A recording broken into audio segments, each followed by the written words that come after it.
participando com o Marco Sais em uma série de ações em que a Elo foi parceira do Secov e da CEBIC, em especial nas ações diretas de inconstitucionalidade e constitucionalidade do Código Florestal.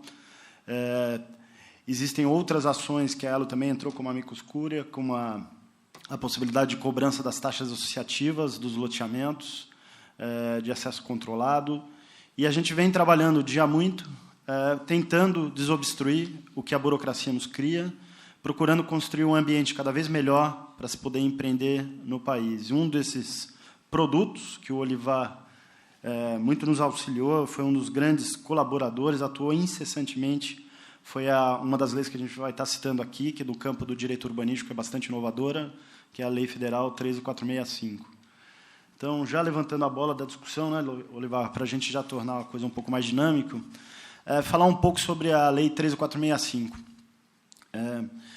Ela nasceu, na verdade, de uma série de necessidades, em especial no que se referia à questão da regularização urbana e da regularização da propriedade rural.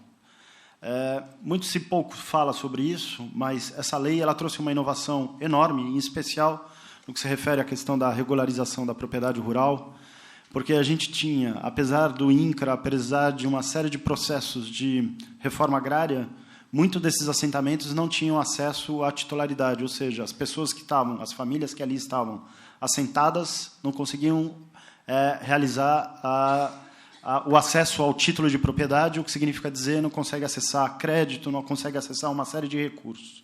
Então, essa lei ela teve um condão de, primeiro, flexibilizar e tornar, com os critérios mais objetivos, a possibilidade de acesso à regularização da propriedade rural. E trouxe uma série de correções da 11977, que foi uma lei que foi gerida para criar o Minha Casa Minha Vida, e trouxe todo um capítulo de regularização fundiária urbana, tanto de interesse social quanto de interesse específico, porque ela vinha de uma discussão que acontecia no Legislativo e que tratava da reforma da Lei Federal de Parcelamento do Solo, que é a Lei 6766.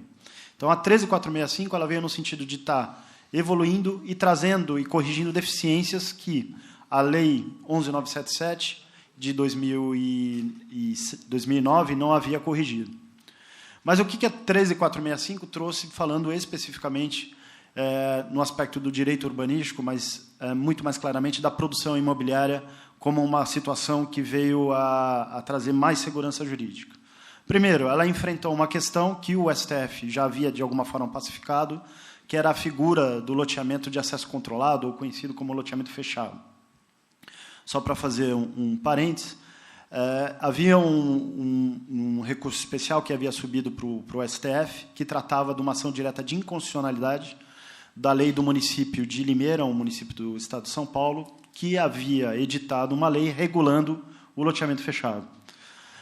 O Ministério Público do Estado de São Paulo arguiu a sua inconstitucionalidade, e isso subiu aos tribunais superiores, e houve um recurso especial que foi decidido de uma forma monocrática, mas depois confirmada no plenário, e trazendo uma repercussão geral sobre a validade do município legislar sobre a questão de uso e ocupação do solo, e, em especial, de uma figura, de uma modalidade de parcelamento do solo, aquela loteamento com loteamento fechado, que era a denominação que estava na Lei de Limeira, e que a 13465 veio trazer para a lei federal, introduzindo na Lei 6766 a modalidade do loteamento de acesso controlado.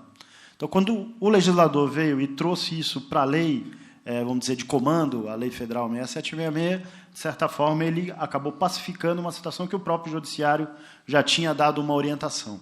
Mas ele fez mais do que isso. Além de trazer essa figura do loteamento de acesso controlado, ele procurou trazer um pouco do regramento da figura da associação dos proprietários vis-à-vis aos direitos e aos exercícios dessa associação. Ou seja, toda vez que se faz um loteamento de acesso controlado, a lei federal não quis regrar como cada município vai tratar essa questão, até porque a própria Constituição de 88 disse que a questão de uso e ocupação do solo e parcelamento do solo é de competência exclusiva do município, e ele pode dar o tratamento conforme o seu entendimento. Então, o que ela procurou regrar foi a possibilidade de como ao transferir a concessão de uso pela possibilidade do controle de acesso, uma entidade poderia estar gerindo os interesses daquela coletividade. Então, ela introduziu um segundo artigo, que foi o artigo 36A, criando a figura, equiparando a figura da associação dos proprietários como uma gestora de bens imóveis, que poderia exercer algumas funções que a ela fossem concedidas. Exemplo, segurança privada, exemplo, alguns casos de parcelamento do solo, até a própria questão de saneamento, como distribuição de água, coleta e tratamento de esgoto. Por vezes, a concessionária não tem a possibilidade de executar esse serviço e quem acaba mantendo esse serviço são os próprios proprietários, através da associação de proprietários. E um segundo aspecto bastante importante, que a lei também trouxe, foi o chamado condomínio de lotes, que era uma figura que não existia, de certa forma, um amparo em lei federal. A Lei 4.591 sempre tratou da questão do condomínio edilício, então pressupõe-se que na construção de um condomínio existiria a necessidade da edificação de uma unidade. Ela trouxe a possibilidade de se fazer o condomínio com a venda única e exclusivamente da unidade autônoma de terreno. E ela, ao fazer isso, o legislador, ao fazer isso na 13.465, ele fez a figura da 4.591, a figura do condomínio de lotes, sob a égide da 4.591, ou seja, sob como um condomínio das mesmas características, só fazendo um pequeno ajuste da possibilidade da criação da unidade autônoma de terreno e que a edificação sobre essa unidade de terreno poderia ser feita pelo próprio adquirente dessa unidade. Então, ele regrou de uma forma muito singela essa figura. O que existe um pouco de crítica é que, apesar dela ter sido criada e alterada dentro do Código Civil, a figura do condomínio de lotes, ela também foi introduzida como uma modalidade na lei de parcelamento do solo. E aí vem algumas das discussões, né, Olivar, que a gente pode estar travando aqui, que é como em especial, como o registrador vai tratar esta modalidade de condomínio. Se ele vai seguir o exame do registro especial, que regra a lei de parcelamento do solo 6766, ou se ele vai tratar o registro do condomínio de lote, como é feito pela 4.591. No caso específico do Estado de São Paulo, a Corregedoria Geral de Justiça, que é o órgão da Secretaria de Justiça que regula a atividade dos cartórios de registro de imóveis, ela acabou editando o provimento 51, em dezembro do ano passado, de 2017, regrando essa situação e deixando muito claro que a forma de estar sendo feito o registro do condomínio de lotes junto ao registro de imóveis vai obedecer à mesma característica da Lei 4.591, a depender de como o município eventualmente venha a legislar sobre essa figura. E esse é um segundo aspecto que também gera uma certa discussão. Se a própria lei federal, ao criar a figura do condomínio de lotes, se ela já seria auto-aplicável, ou se não dependeria do legislador municipal recepcionar essa figura urbanística dentro da sua legislação. A gente sabe que em alguns municípios, eu vinha conversando aqui com o Marcos Vinícius, aqui no caso do município aqui de Florianópolis, já há um certo regramento para a figura do condomínio de lotes, ele estava me contando, limitado isso a 25 unidades. Então, isso é um critério que, do ponto de vista, se a gente for discutir do ponto de vista legal, nos parece que não há restrição que o município o regre. A crítica que se pode fazer é se, do ponto de vista urbanístico, esse número ele tem alguma significância, ele tem alguma lógica, se ele podia ser melhor pensado. Mas fato é que o setor produtivo, quando pensou na figura do condomínio de lotes, primeiro, ele pensou em trazer para o ordenamento jurídico uma situação fática que já existia, e segundo, trazer mais uma modalidade de produto imobiliário que pudesse ser utilizado dentro dos halls de produtos imobiliários necessários ao atendimento da demanda por habitação. Obviamente que a figura do loteamento de acesso controlado vis-à-vis ao condomínio de lotes tem várias diferenças, que a gente pode estar aqui elencando. A primeira, no loteamento de acesso controlado, o sistema viário criado ele é público. As áreas públicas que ali são criadas, eminentemente públicas. As unidades de lotes são unidades privadas. No condomínio de lotes, o sistema viário interno ele é privado. As unidades, eventualmente, comuns, de áreas comuns, que ali estiverem dentro do perímetro do condomínio de lotes, também serão privadas. E isso, a partir dessa característica diferente, já gera uma série de consequências na relação entre proprietários e infraestrutura. A saber, no loteamento, por se tratar de via pública, toda a infraestrutura que é ali instalada, ela é doada ou ao poder público municipal ou ao poder que detém a concessão. Se a gente for lembrar, a questão da eletrificação, quem é o poder concedente? É a União. Então, a infraestrutura de distribuição de energia, ainda que seja doada a uma concessionária, o poder concedente é a União. Quando encerrar essa concessão da companhia de distribuição, isso volta à União. Isso no caso do loteamento. No caso do condomínio, essa infraestrutura é privada, não necessariamente ela é doada à concessionária. E aí você tem algumas implicações. Primeiro, quem paga pela manutenção dessa infraestrutura? No caso do loteamento, por se tratar de uma infraestrutura de um poder público, quem paga é a própria tarifa. Então, na tarifa que você paga do consumo de energia, já está prevista a manutenção dessa infraestrutura. No caso do condomínio de lotes, quem paga é o condômino. Se você, por acaso, nesse condomínio hipotético, a gente tiver algum problema, por exemplo, a explosão de um transformador de uma rede elétrica, quem vai pagar pela sua manutenção, pela substituição dele, vão ser os próprios condôminos através da taxa condominial, ainda que a própria tarifa não faça essa distinção. O mesmo vale para a infraestrutura de saneamento e o mesmo vale para a infraestrutura de telecomunicações. Um segundo aspecto que você tem é o aspecto tributário.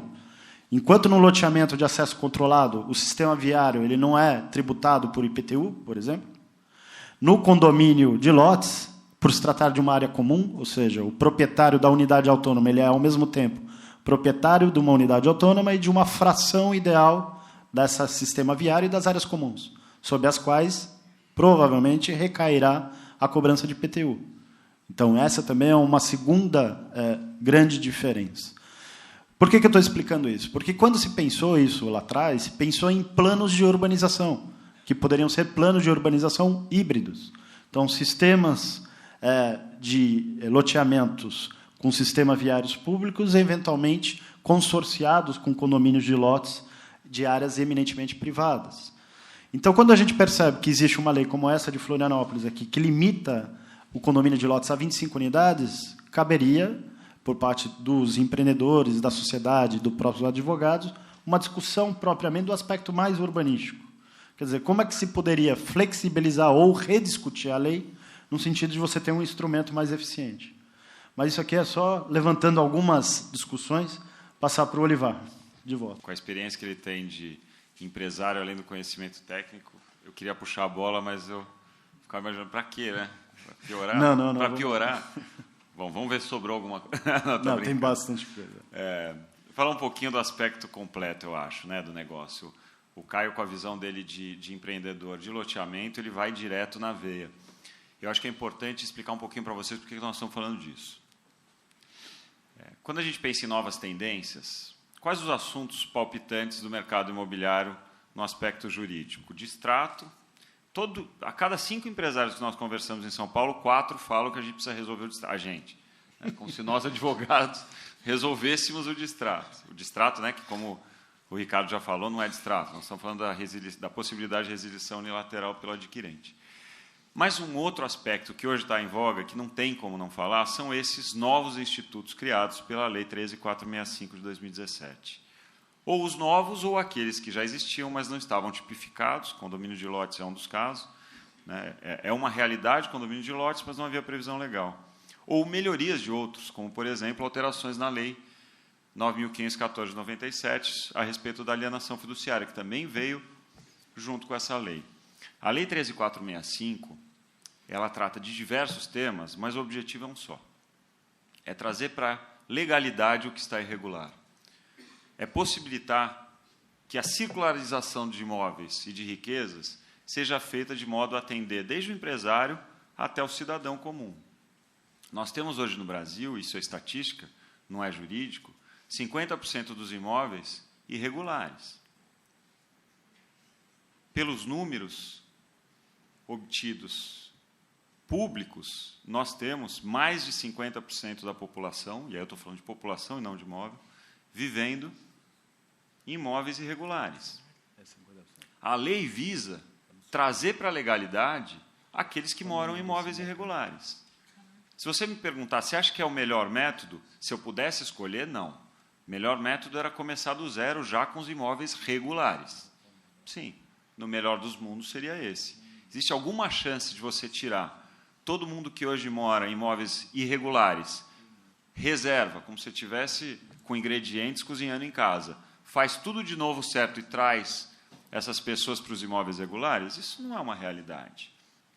Eu ouço de clientes meus, eu ouço em fóruns de discussões, em palestras, Olivar, como é que você, há mais de 20 anos, porque eu comecei no mercado imobiliário, como estagiário ainda nos anos 90, como é que você recomenda para nós que sigamos a Lei 6766 de 79, a Lei 4591 de 64, e agora é um defensor da regularização daqueles que fizeram tudo diferente do que você pregava? Porque nós não estamos querendo aqui objetivar, tirar a responsabilidade ou beneficiar quem fez errado. Esse, inclusive, nos termos da lei, continua responsável civil e criminalmente. O que nós queremos, sim, é trazer para a legalidade aquele cidadão que não teve a oportunidade de adquirir um imóvel da forma regular como ele deveria ter sido feito. E aí, trazendo para a legalidade, além de você propiciar um dos princípios básicos, inclusive garantidos constitucionalmente no artigo 5º, que é dar moradia para essas pessoas, você traz para a economia imóveis regulares, que podem, por meio do seu domínio, serem dados em garantia. Hoje, no ENIC, nós estamos vindo do ENIC, todos nós aqui, um dos principais assuntos era financiamento, óbvio. Né? Sem dinheiro nada acontece. Você dá para a pessoa a moradia, você dá para a pessoa a possibilidade de, daquele bem, fazer dinheiro. E isso gira a economia. Você traz para a legalidade, com cobrança de IPTU, com cobrança de TBI na transmissão de imóveis, aquilo que hoje é feito no GatoNet, na transmissão de posse. E por aí vai. Dito isso, nós, eu, Caio e outras pessoas em São Paulo, eu sei que tantas outras fora de São Paulo, é porque o nosso mundo é mais lá, trabalhamos desde dezembro de 16, quando saiu a primeira medida provisória 759 de 16, em mais de 700 emendas propostas nessa medida provisória, para o que culminou nessa Lei 13.465 de 2017. Além do condomínio de lotes, vou falar um pouquinho, que o Caio já antecipou, loteamento de acesso controlado. A lei traz também a criação de um direito real, que é o direito de laje, que pela primeira vez na história desse país você pode ser proprietário de um imóvel sem ter acesso ao terreno. Isso é inédito. A lei criou o condomínio urbano simples, para ajudar a solucionar aquelas questões do pai de família, da mãe de família, que constrói aos fundos do seu terreno uma casinha para um filho, depois vai juntando dinheiro, constrói outra edícula para outro filho, e quando vê, você tem um casal com filhos já grandes, cada qual vivendo com a sua família em uma edícula, mas, juridicamente falando, uma única matrícula, talvez até com as construções averbadas, mas sem a possibilidade de implementar ali um condomínio edilício. Por quê? Seja pelas complicações que se tem na baixa renda para fazer um condomínio edilício, para registrar, tem que seguir todas as exigências do artigo 1332 do Código Civil, com elaboração de quadro de áreas da NBR, com as plantas que todos nós conhecemos, seja muitas vezes porque você não tem ali identificação dos imóveis, porque a área comum não daria acesso ao logradouro. E aí, por meio do condomínio urbano simples, um contrato simples, como o próprio nome diz, você propicia que cada um daqueles filhos tenha uma matrícula própria, que a área comum, que nada mais é do que o acesso único, e tem que ser só o acesso único à rua, seja essa área comum desse condomínio urbano simples, que nada mais é do que um condomínio edilício de uma forma muito mais simplificada. E aí, como eu já falei, você traz para a legalidade, para a regularidade e para a economia 3 imóveis, 4 imóveis, quando até então você tinha um só. O direito de laje, o direito real que eu falei, vou passar rapidamente por ele, acho importante, já que o tema é novas tendências. Ele nasceu para regularizar a favela. Se você for lá na exposição de motivos da MP 759 de 2016, a ideia é trazer para a legalidade quem mora em sobreposições na favela. Mas ele cresceu tanto nesses 6 meses de conversão da MP para a lei, a ideia dele, que hoje ele não é só objeto e instituto de regularização urbana. Ele é um novo direito real. Eu, por exemplo, moro numa casa. caso 2 andares, um sobrado.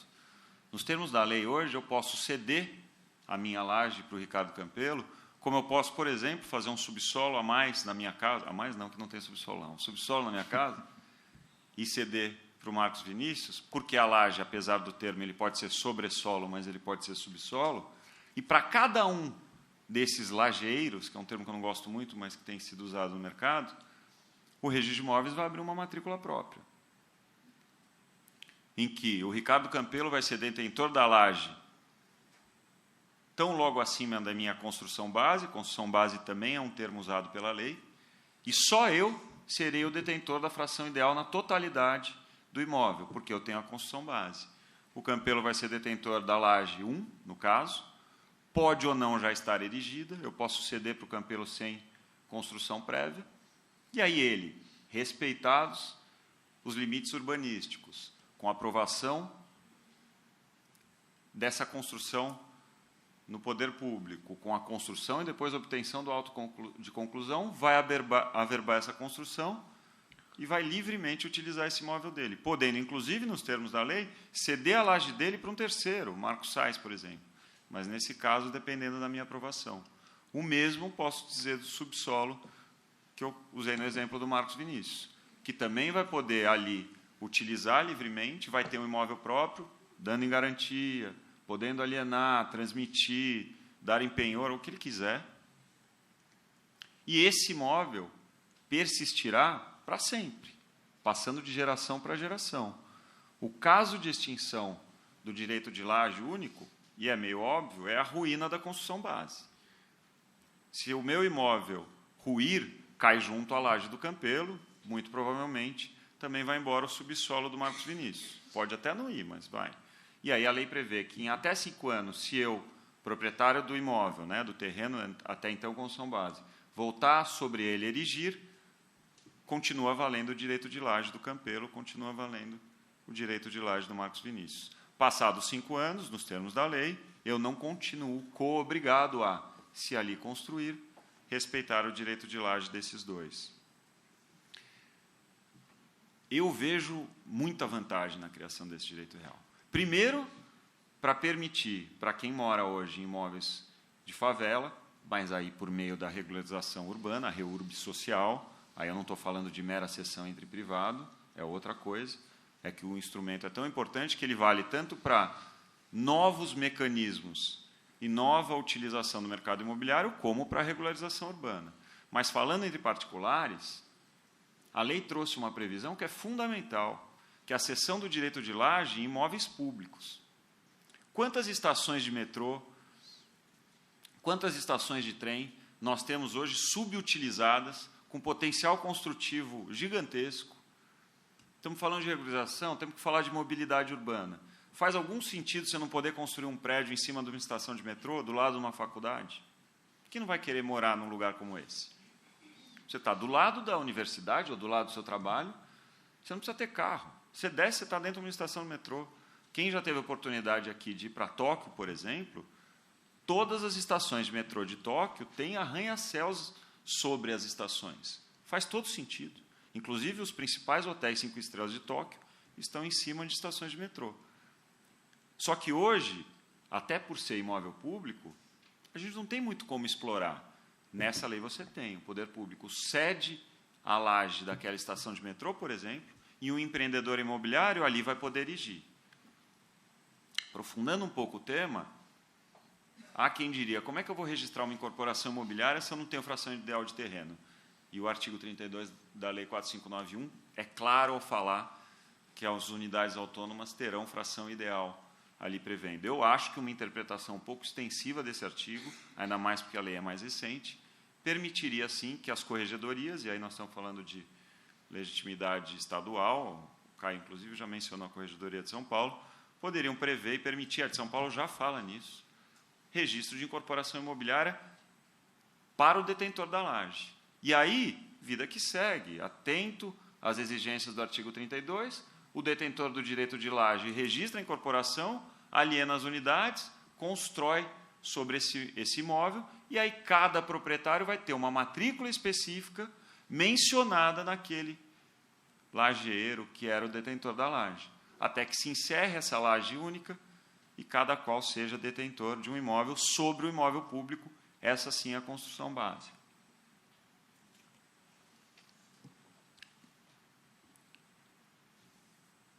Essa nossa tabelinha está ótima, né? Eu espero que o Tite não treine o Brasil assim. Vai ficar o Neymar com a bola meia hora e o William outra meia hora. Então eu vou te provocar. Fala um pouco do uso capião administrativo também e das dificuldades da sua implantação. Eu acho fundamental aqui, por exemplo, falar de uso capião extrajudicial. O uso capião extrajudicial, o uso capião administrativo, ele não nasce nessa lei. Ele nasce no Código de Processo Civil de 2015. Porém, o Código de Processo Civil, no apagar das luzes, ele saiu nesse assunto completamente torto. Por quê? Porque ele prevê a possibilidade da uso capião extrajudicial administrativo, mas no Código de Processo Civil, isso já foi revogado pela nova lei, dizia que para você, detentor da prescrição aquisitiva pelo tempo, obter a matrícula própria, né, o reconhecimento de que é proprietário daquele imóvel pelo exercício da posse, você tinha que ter a anuência do até então proprietário, o chamado tabular do imóvel. O que não fazia sentido algum. Porque se eu estou pleiteando a propriedade de um imóvel que está tabulado em nome do Ricardo Campelo e ele vai anuir, eu não preciso recorrer antes ao judiciário e depois ao registro de imóveis. Eu viro para o Campelo e peço para ele transferir a propriedade dele no título que for. Isso caiu, ainda bem. Essa lei, mais um dos trabalhos nossos do Secov, esse foi na veia, conseguiu alterar esse item para que hoje o procedimento da uso capião seja 100% extrajudicial, sem a necessidade da anuência expressa de ninguém. Como é que funciona? E aí, nós estamos vivendo hoje muito do que se viveu em 2004, com o advento da Lei 10.931 de 2004, quando a retificação de registro do imóvel, que até então era, no mais das vezes, judicial, né, pelo inciso 2 do artigo 213, da Lei 6.015 de 73, passou a ser também extrajudicial. Há uma dificuldade dos registros de imóveis, dos cartórios de notas, mas nós temos batalhado muito para conseguir que isso seja atendido, afinal, é uma previsão legal. Como é que funciona? Então, suponhamos que eu esteja na posse no imóvel há 15 anos. Vamos pegar o prazo máximo para não ter dúvida. Eu recorro a um cartório de notas. O cartório de notas vai lavrar uma ata notarial.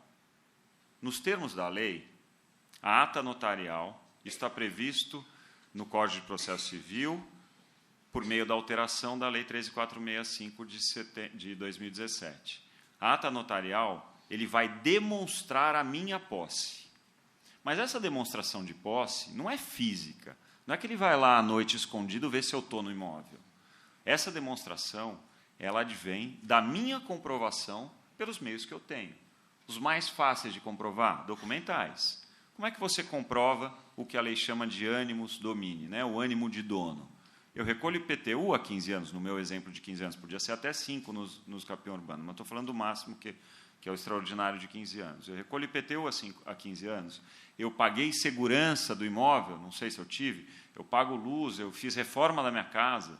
Todos os documentos que comprovem que eu estou na posse direta do imóvel, eu tenho testemunhas, eu pego o vizinho olhando para o imóvel do lado esquerdo, do lado direito, aos fundos, eu vou carregar para que o oficial, ou o escrevente do cartório de notas, lavre na ata. E por que o cartório de notas, já que eu que tenho todos os documentos? Porque ele tem fé pública.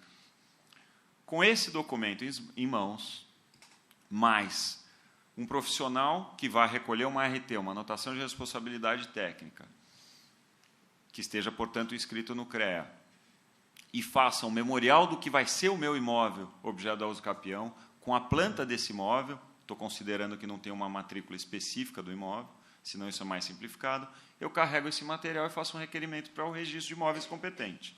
O registro de imóveis analisa e vê se na minha planta ali elaborada tem a anuência dos meus confrontantes e do proprietário tabular.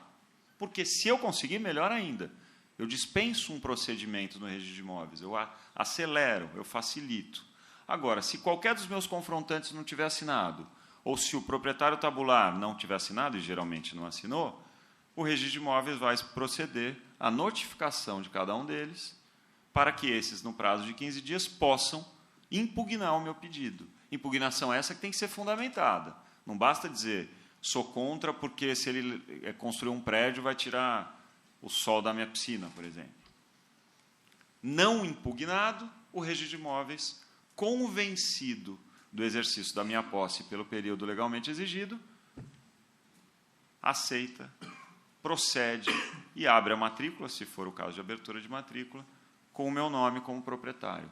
Simples assim. Se alguém impugnar, essa impugnação pode ou não ser fundamentada. Se fundamentada for, o registro de imóveis remete aquilo para as vias ordinárias e aí vira uma briga de propriedade. Se ninguém impugnar, mas mesmo assim o registro de imóveis não estiver convencido, ele pode abrir audiências para oitiva ou para exigência de novos documentos, tal qual se faz na audiência de justificação prevista no Código de Processo Civil. Tudo isso está previsto na lei. Qual que é a ideia disso? A ideia é evitar que se viva o que eu, por exemplo, vivi por anos no meu escritório. O último procedimento de uso capião judicial, porque era antes dessa lei que eu fiz no meu escritório, demorou 11 anos. 11 anos. Sabe quem contestou? Ninguém. Sabe quem impugnou? Ninguém. E São Paulo é a maior cidade do país e tem vara especializada de registros públicos. Eu não sei quanto tempo demora aqui. Se demorar mais de 6 meses, já valeu a pena, porque essa lei faz com que se resolva de 3 a 6 meses, caso não haja impugnação. Lógico que não é tão simples, tem cartório de notas que não tem lavrado a ata com a segurança, porque é novo, tem registro de imóveis que diz que se não tiver proprietário tabular identificado no registro dele, ele não aceitaria. Meu conselho, vamos para cima. Eu já estou com 2 suscitações de dúvidas, providências administrativas engatilhadas, cada uma para um ato. Vamos brigar. É o que eu falo para o meu cliente, falei para os 2 que eu estou com um problema. Um deles em Ilhabela, em São Paulo, que é uma ilha que 80% dos imóveis são irregulares, para não falar 90%. Falei, olha, se der muito errado e demorar 2 anos, você ganhou 9 anos. Você ganhou 9 anos. Agora eu vou devolver a bola aí, Caio. Porque todos esses institutos novos, a gente tem uma resistência muito grande, em especial de um operador importante, que é o oficial do registro de imóveis. É importante lembrar que ele é uma delegação, né? E até por essa delegação ele teme muito pela responsabilização dele. Então, o trabalho nosso, e um trabalho em especial dos advogados, é fazer esses institutos valer, né? O que o Olivar lembrou muito bem, a 10.931, quando instituiu também a retificação administrativa, também no início foi muito difícil de ela operar. Mas depois isso já virou uma coisa rotineira e hoje não existe dificuldade nenhuma. O mesmo tem que acontecer com o uso capião administrativo extrajudicial. Mas falando sobre novas tendências e novos trabalhos, tem um trabalho aqui, até para chamar o Marcos, vamos fazer ele também, para ele ver aqui só apresentar. Vamos trabalhar um pouco, Marcos. Vamos falar uma coisa que interessa aqui em Florianópolis, que é a questão das áreas de preservação permanente, em especial a área de preservação permanente em área urbana. Quando foi editado o Código Florestal ele tinha uma visão muito da questão da produção rural e da preservação dos recursos naturais em área rural. E pouco, ou quase nada, ele falou sobre a questão da área urbana. Basicamente, ele trouxe alguns instrumentos que eram necessários para a intervenção em áreas de preservação permanente em área urbana, e basicamente foi isso. O outro instituto que ele criou foi que, nos casos das reservas legais, ao se promover o parcelamento do solo em área urbana, as reservas legais se transformariam em áreas verdes públicas urbanas. Ele se limitou a isso. E tem toda uma questão de conflito dentro da área urbana, no aspecto ambiental, que precisa ser tratado. Acho que esse é um dos novos frontes que a gente tem a tratar, que é diferenciar o que é importante do ponto de vista ambiental no espaço físico urbano.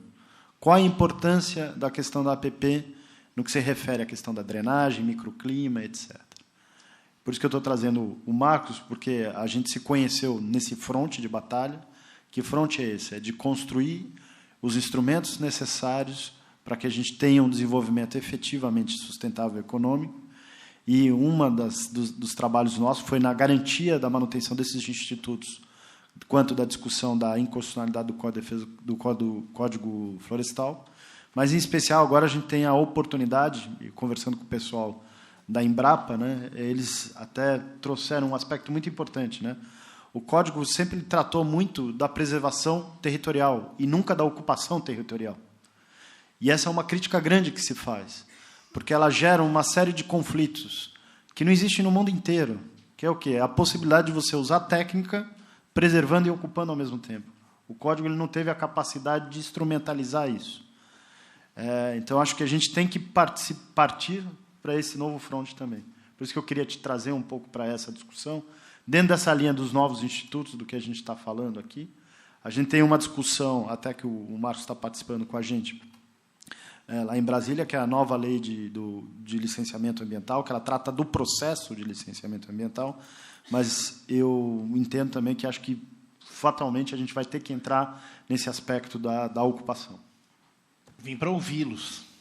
Mas já que provocado, Caio, acho que acho que um trabalho muito especial e estando em casa, e é sempre mais difícil a gente falar na cidade da gente, né? Porque a gente conhece, é conhecido e sabe das dificuldades, mas quando o Marcos e eu conversamos para trazer essas três queridas figuras e que a gente sabia que podiam repartir muita coisa, quando eu comecei o trabalho institucional, isso eu queria deixar muito claro, ia fazer depois na provocação, mas vou responder fazendo primeiro essa questão para os colegas que estão conosco hoje à noite. Quando eu fiz a menção ao Caio, ao Olivar, ao Ricardo, eu aprendi, nesses trabalhos com CEBIC, Secov, Aelo, que a gente não precisa somente sofrer aquilo que a lei nos impõe. A gente tem que trabalhar para fazer uma boa lei, e para quando a lei está boa e a interpretação está ruim, mudar a interpretação. Por isso, depois eu já provoco o Olivar para contar do julgamento do direito de protocolo que aconteceu ontem no Pleno de São Paulo, do TJ de São Paulo, 17-7 a votação. É emocionante, anotando quem votou de cada jeito, numa questão muito importante lá. E essa questão, a Lei Geral do Licenciamento Ambiental vai impactar a zona costeira do estado de Santa Catarina de maneira ou muito boa ou muito ruim. E a gente fica esperando a lei vir.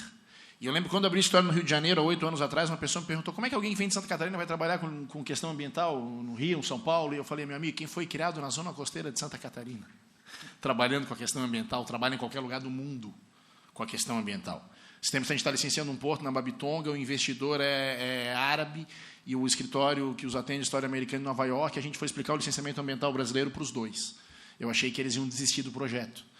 Falando do básico, né? Quando eu disse que passados 8 anos viria a licença, ele disse pelo menos isso, eu falei, depende. O MP pode discordar. E o cara disse, não, o MP não pode discordar, a gente fez como a lei manda. Eu falei, pois é, mas ele pode. Ele disse, mas se ele discordar, chama o chefe dele. Eu falei, não tem chefe. Todo mundo tem um chefe. Eu falei, não, eles não têm. Ele falou, bom, se nós fizemos tudo certo, ele discordou, ele não tem chefe, a gente tira ele. Eu disse, calma, porque a Constituição diz que ele é inamovível. Cara, vocês são loucos. E é para tentar não ser mais chamado de louco que isto que foi falado aqui, desde a interpretação jurisprudencial, passando pelas leis que a gente tem ajudado a fazer, revogando resoluções que fatalmente precisam ser revogadas, como a 303 do CONAMA, que cria uma faixa de APP de 300 metros da linha de pré-mar máxima. Quem trabalha com terreno de marinha, e aqui é pródigo, a gente vive numa ilha, todo mundo já ouviu falar, mesmo que tenha sido quando aumentou 2.000%, o Foro e o Laudêmio, é a linha de pré-mar média de 1831, que eu acho o maior barato. Onde é que batia a maré em 1831, né? O CONAMA inovou, ele foi na linha de pré-mar máxima, que é a linha de Jundu, é onde termina, é onde começa a vegetação das dunas, ou seja, a faixa de praia não é considerada 300 metros dali para cima, acabou a ilha. Isto não foi feito por lei, isto foi feito por uma resolução, e isto vigora desde 2002, desde 2003, e de vez em quando vem uma ação civil pública, como já aconteceu aqui em Florianópolis, mas é daquelas genéricas que acaba não tendo muita aplicabilidade, e agora aconteceu em São Paulo. Litoral paulista inteiro, isso a gente tem discutido no Secov, litoral paulista lá de Bertioga, Santos, Riviera, São Lourenço, que é talvez o maior empreendimento imobiliário do Brasil, parado porque falaram, opa, tem que aplicar a resolução. Resolução que era ilegal em relação ao Código de 65 e não foi recepcionado pelo de 2012. Então, essas questões que o Caio está falando e sobre as APPs, acho que foi uma grande vitória do Código Florestal, e essa atuação como amicus curiae da indústria da construção, loteadores e tudo mais que a gente representou. Manter o Código foi uma grande vitória, e não consagrar o princípio da proibição do retrocesso. Se alguém me abrir a Constituição e mostrar onde está o princípio da proibição do retrocesso, eu vou embora, porque ele não está escrito na Constituição. Eles trouxeram dos direitos sociais europeus, especialmente francês, e aí alguém trouxe para o Brasil e disse, vamos aplicar na área ambiental. A lei feita uma vez não pode ser mudada. A regularização fundiária, então, seria um retrocesso tremendo. Ao passo que, e vejo a minha querida colega da Comissão de Desenvolvimento e Infraestrutura, Marília, que além de brilhante advogada e arquiteta urbanista, o que os arquitetos fazem na vida? Planejam as cidades. Se você não puder mudar plano diretor, você acaba o curso de urbanismo. Então, você não poderia mais alterar essas normas. E aí vem a questão do Código Florestal das APPs. E me preocupa muito, Caio, que saiu uma súmula da STJ de que não há... a súmula meia... Foi essa semana, que não há imprescritibilidade de direito ambiental. Ou seja, vamos tirar a capa asfáltica da Avenida Paulista, meu amigo, porque aquilo é topo de morro.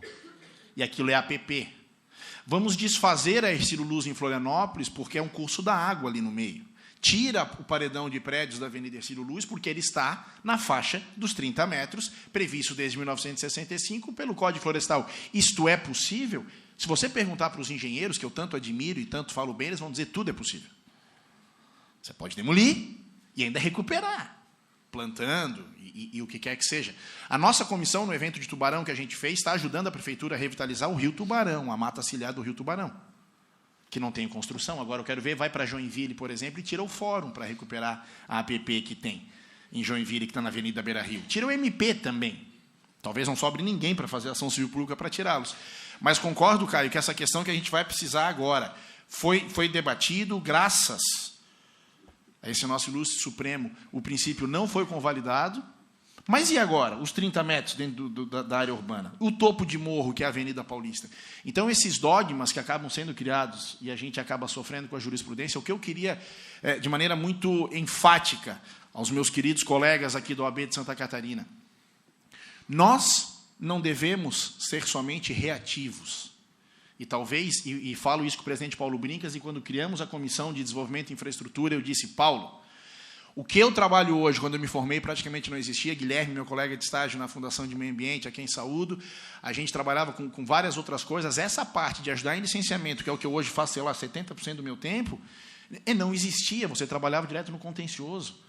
E eu acho que o bom advogado resolve o problema e o excelente evita que o problema aconteça. Até porque resolver problema ambiental no judiciário não se mostra a coisa mais acertada e mais fácil do mundo, assim como o problema urbanístico, que eles não conhecem. E por isso o distrato é tão difícil de resolver, né, Olivar, Ricardo? Por quê? Porque o juizão não entende. A não ser que ele tenha sofrido na pele. É igual o juiz de família, se ele já passou por uma separação conturbada, ele vai julgar melhor uma separação. Se ele não teve, se não, ele não sabe o que julgar, porque ele não conhece na prática e na nossa área de atuação específica mais ainda.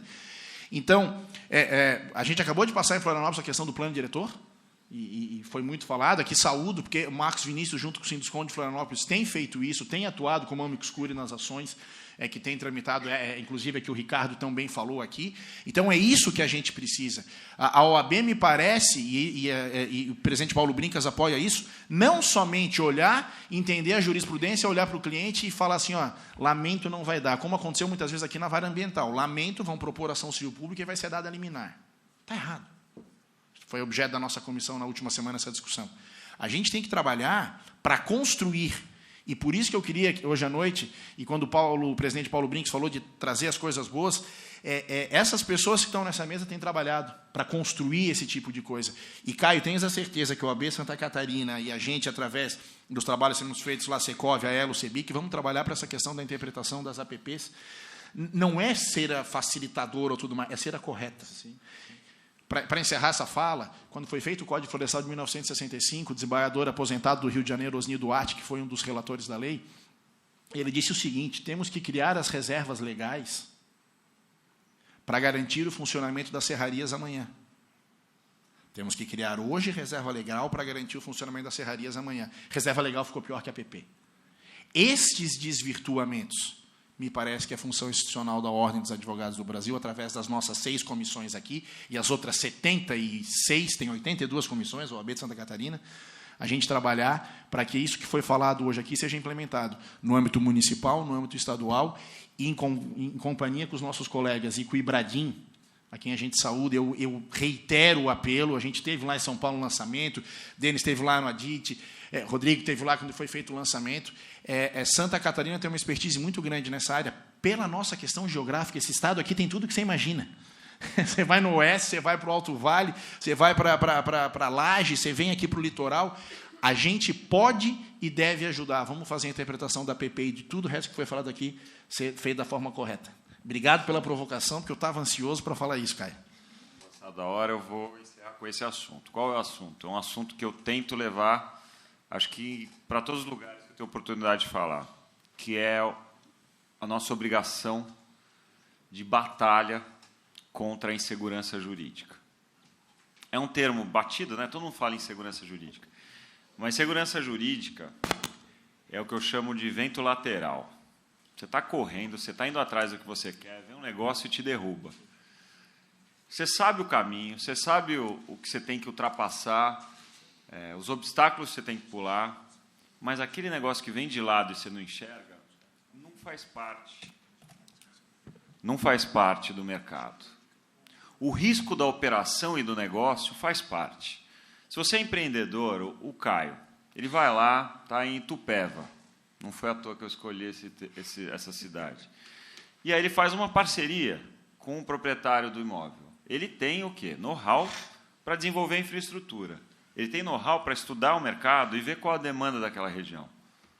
Ele vai estudar a legislação, que é municipal, já falamos disso inclusive hoje. Ele vai aprovar um projeto, imagina, um projeto de loteamento. O tempo que demora, passar por tudo, o GRAPROAB, que a gente sabe bem como funciona em São Paulo. E aí ele registra o loteamento dele e começa a executar a infraestrutura.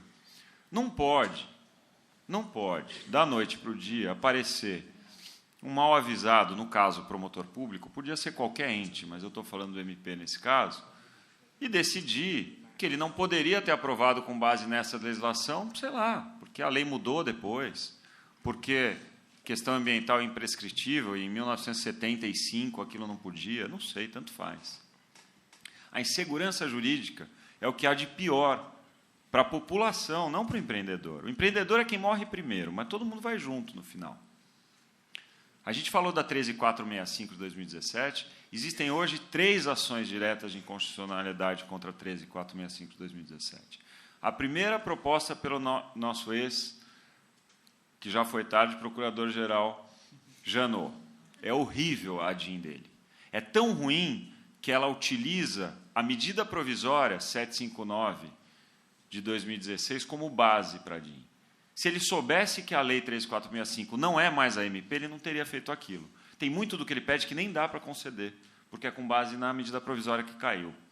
A segunda é da presidente do Partido dos Trabalhadores, Gleisi Hoffmann, que é bem melhor que a do Janot, mas continua muito ruim. E a terceira, essa sim, muito melhor trabalhada e arquitetada, não foi à toa que eu usei o termo, é do IAB, o Instituto dos Arquitetos do Brasil. As 3 estão na mão do Fux, que jogou para o Pleno para ver o que vai acontecer. Mas por que eu estou falando isso? O direito de laje já é uma realidade. A usucapião administrativa já é uma realidade. A REURB, em alguns dos 5.500 e tantos municípios que nós temos no Brasil, já é uma realidade. Qual a chance da gente sobreviver se uma ADIM dessa, julgada daqui 1 ano, 1 ano e meio, 2 anos, falar, sim, essa lei é inconstitucional? O que você faz com as matrículas abertas no condomínio urbano simples? Isso é para dar um exemplo do que é insegurança jurídica. É você seguir nos termos da lei, como você deve seguir, e, por algum acaso, aparecer um desavisado e falar que aquilo não vale mais. Mas, nesse caso específico, você ainda tem a ADIM proposta e você sabe que isso pode acontecer, por mais remoto que seja. No exemplo de São Paulo, que foi aqui comentado, o que aconteceu? Nós temos um plano diretor em São Paulo, novo, que é de 2014, o anterior era de 2002, e aí, subsequentemente, a Lei de Uso e Ocupação do Solo, também chamada de Lei de Zoneamento, de 2016. O que eles prevêem de similaridade no caso específico? Tanto o artigo 380 do Plano Diretor do Município de São Paulo, quanto o artigo 162 da Lei de Uso e Ocupação do Solo, prevêem o chamado direito de protocolo. O que é isso? O Marcos Vinícius, empreendedor em São Paulo, no meu exemplo, adquiriu um terreno, e só adquiriu aquele terreno para uma incorporação imobiliária porque ele estudou o terreno. ele viu as características urbanísticas do local, o que ele podia construir, gabarito, potencial construtivo, tinha ou não tinha outorga-onerosa para pagar, para aumentar o potencial. Ele viu a demanda, estudou a demanda do local e viu que cabia, no número dele, adquirir aquele terreno e desenvolver aquele produto. Contratou um arquiteto, desenvolveu um projeto e protocolou o produto na Prefeitura Municipal para aprovação. Pois bem, 8 meses depois, porque em São Paulo aprovar um projeto demora mais que 8 meses, muda a lei. Vem a nova lei de uso e ocupação do solo, em 2014, vem o plano diretor. Como fica esse projeto do Marcos Vinícius? Obviamente, o projeto vai ser respeitado. Por quê? Porque ele não pode ser pego de surpresa, a chamada insegurança jurídica, senão ninguém comprava terreno, ninguém desenvolvia empreendimento imobiliário. O alvará, a licença, ele não sai assim. É o poder público que tem todo o processamento das suas entidades para te dar o alvará. Para vocês terem uma ideia, Henri Lopes Meirelles, há 30, 40 anos, falava que o alvará nem sequer te constituía qualquer direito, era um mero ato declaratório de um direito que você já tem. Esse entendimento já não é mais o atual. Mas o fato é que só não sai o alvará porque o poder público leva o seu tempo para apreciar e te aprovar o projeto requerido. Portanto, é uma praxe brasileira, mais ainda em São Paulo, desde o começo do século XX, que para cada nova mudança de lei de zoneamento, você tenha a previsão do tal direito de protocolo, ou seja, a preservação do seu direito de aprovação do seu projeto de acordo com a lei da época em que você protocolou o projeto. Até aí tudo bem. Nós temos em São Paulo hoje praticamente todos os projetos com base na lei anterior. Porque o plano diretor atual ele foi feito na gestão de um prefeito, que é o Haddad, que queria simplesmente parar a construção no município. Então, todo o potencial caiu para 1, o que era 2, 2,5 caiu para 1. Você tem restrição de gabarito na chamada área de remanso, que não é a proximidade de metrô e ponto de ônibus. Você pode construir até 28 metros, que são 8 andares. Você só pode ter uma ou duas vagas de garagem nas regiões em que você está no chamado eixo, que é proximidade de meios de metrô, trem, ônibus, ou seja, restringe muito. E restringe e encarece.